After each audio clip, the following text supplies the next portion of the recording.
কিন্তু আমার এই সমাজটাকে আমি যতই দেখছি ততই আমার স্নায়ুতন্ত্রে উত্তেজিত হচ্ছে। মনে হচ্ছে মানবতার আমলের ঘুরে গড়া সমাজটাকে ভেঙে তুলে একটা নতুন সমাজ গড়ে তুলি, যে সমাজে থাকবে না কোনো হানাহানি হিংসাবিতে, থাকবে শুধু ভ্রাতৃত্ববোধ আর মানুষের প্রতি মানুষের ভালোবাসা, মানুষের প্রতি ডাকিস না রে বোন, তুই আমাকে কিছু ডাকিস না। এই হৃদয়ে জ্বলছে আগুনের লেলিহান শিখা, সেই আগুনের শয়তানদের পুড়িয়ে নতুন প্রজন্মের জন্য রেখে যেতে চাই একটা নতুন সমাজ, যে সমাজের মানুষেরা অনুসন্ধান করে বলবে মাইকেল, সোমনাথ, দীপক ওরাই ছিল সত্যিকারের মানুষ, ওরাই ছিল সত্যিকারের মানুষ।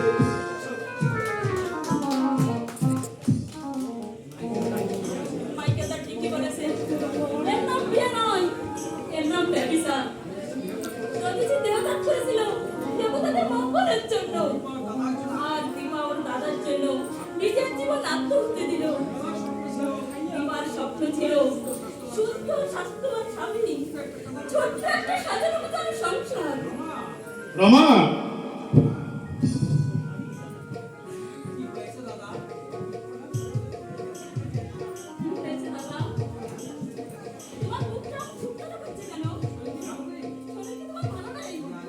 নারে শরীর ভালোই আছে, তবে যাই হোক একটা চাকরি করছিলাম, সেটাও চলে গেল। বিভাগে কেসের জন্য তদবির করছিলাম, সঞ্জয় বাবু মালিককে বলে দিয়েছেন আমাকে চাকরিতে রাখলে এখানে ফ্যাক্টরি রাখা দায় হবে। তাই মালিক সঞ্জয় বাবুর সঙ্গে বিবাদ করে আমাকে কাজ দেওয়া সম্ভব নয়।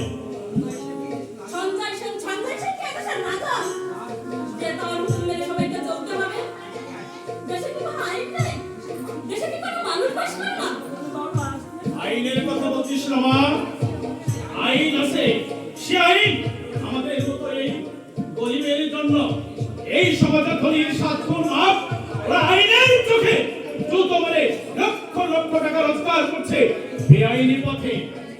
আইন আর আইনের লোক দেখেও চোখ বন্ধ করে থাকে, আর আমরা যদি অন্যায় করি পুলিশ আমাদের টুটে দিতে ধরবে।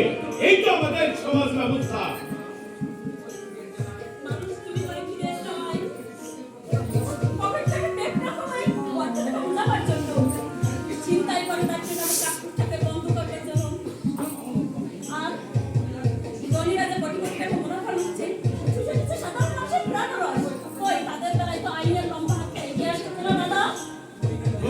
তুই দেখে নিস রমা,